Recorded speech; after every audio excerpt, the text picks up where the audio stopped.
Reimbursement పథకాన్ని చంద్రబాబు సర్కార్ నిలువున నీరుగారుస్తోంది. ఇప్పటికే ఫీజు బకాయిలు 2,000 కోట్లకు చేరి విద్యార్థుల భవిష్యత్తుపై నీలి నీడలు కమ్ముకుంటున్నాయి. స్కాలర్షిప్లు, మెస్ ఛార్జీల బిల్లులు సైతం నిలిచిపోయాయి. రాష్ట్ర వ్యాప్తంగా లక్షలాది మంది విద్యార్థులు తీవ్ర అవస్థలు పడుతున్నారు. నిధులు రాక కాలేజీ యాజమాన్యాలు సిబ్బందికి జీతాలు చెల్లించలేని స్థితిలో పడిపోయాయి. ఇదే రీఎంబర్స్మెంట్ బకాయిలపై శ్రీ విద్యానికేతన్ విద్యాసంస్థల అధినేత నటుడు మోహన్ బాబు నిన్న విద్యార్థులతో కలిసి ధర్నా చేశారు. తమకు రావాల్సిన బకాయిలను చెల్లించని పక్షంలో అవసరమైతే కోర్టుకైనా వెళ్తామని హెచ్చరిక చేశారు.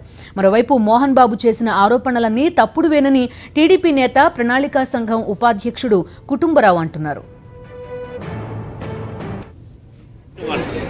లేదా ఒక స్నేహితుడు లేదా ఒక ఆత్మీయుడు లేదా ప్రేమించేది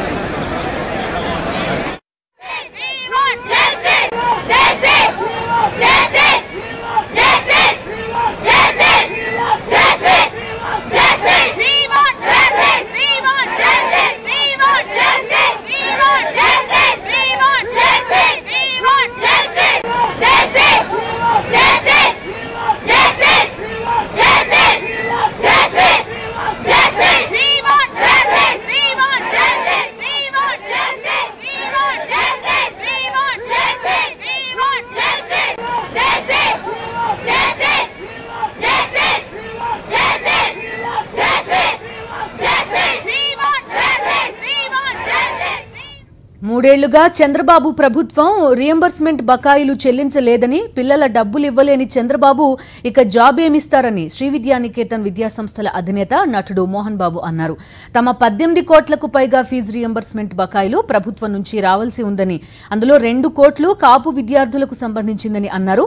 చిత్తూరు జిల్లా చంద్రగిరి మండలం ఏ రంగంపేటలో ఉన్న శ్రీ విద్యానికేతన్ విద్యాసంస్థల ముందు వేల మంది విద్యార్థులతో కలిసి ధర్నాలో పాల్గొన్న ఆయన చంద్రబాబు ప్రభుత్వ వైఖరిని తూర్పారబట్టారు.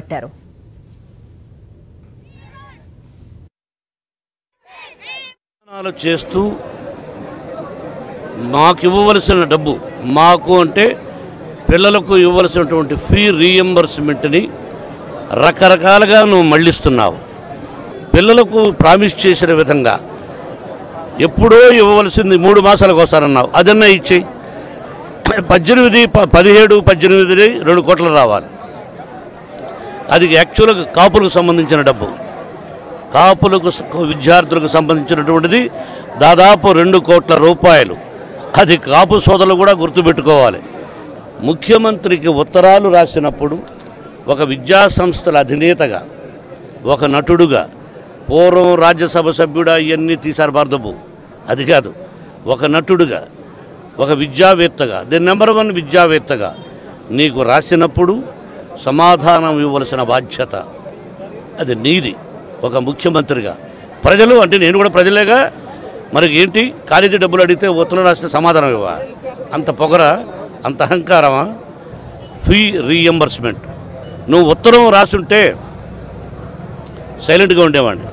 నువ్వు కానీ నీ పక్కనటువంటి సెక్రటరీస్ కానీ ఎంతకాలం నువ్వు ఉన్నప్పుడు ఉంటారు. ఇప్పుడు మళ్ళీ వీళ్ళు ఇంకెక్కడో గోదావరిలో వేసిపాటు చెబుతారు ఇంకొక ప్రభుత్వం వస్తే.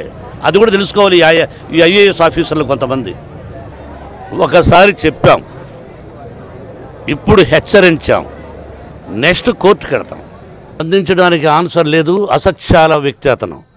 స్పందించడానికి ఆన్సర్ లేదు కదా, చెప్పమని ఆన్సరు మళ్ళీ మాట్లాడండి, మీ దగ్గర నేను వచ్చి మాట్లాడతా, దీనికి సమాధానం ఏం చెప్తారో చెప్పమనండి. Public come on, face to face. Engineering college చదువుతున్నటువంటి యాజమాన్యమా,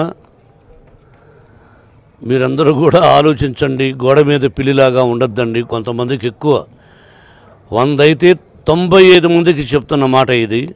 ఆ 5 మంది ఎవరు వదిలేద్దాం, 95 మంది పెరిగి పందల్లా ఉండొద్దండి. మీరు కూడా ఎంతో కష్టపడి బిల్డింగ్లు కట్టి బాగా కాలేజీలు ఉండాలని కష్టపడుతున్నారు. ఫీ రీఎంబర్స్మెంట్ రాలేదని ఎంత ఇబ్బంది పడుతున్నారో మీరు నాకు తెలుసు. కానీ ధైర్యంగా మీరు రావాలి. ఎవరు ఏమీ చేయలేరండి. ఎంతకాలం భయపడి బతుకుతాం? ఎందుకు భయపడాలి? ఏం చేసామని భయపడాలి? ఈ రోజున మిగతా కాలేజీ వాళ్లకు చాలామందికి ఎవరు బాకీలు ఉన్నాయి, అందరికీ బాకీ ఉన్నాయని తెలిసినంత వరకు ఎక్కువ నాకుంది, మీకు కోట్లలో ఉండొచ్చు, 2 కోట్లు 5 కోట్లు 7 కోట్లు. చాలామంది చెప్పిన వాగ్దానాలు నెరవేరుస్తారు. నెరవేర్చిన వ్యక్తి ఓన్లీ నా స్నేహితుడు చంద్రబాబు నాయుడు. యా.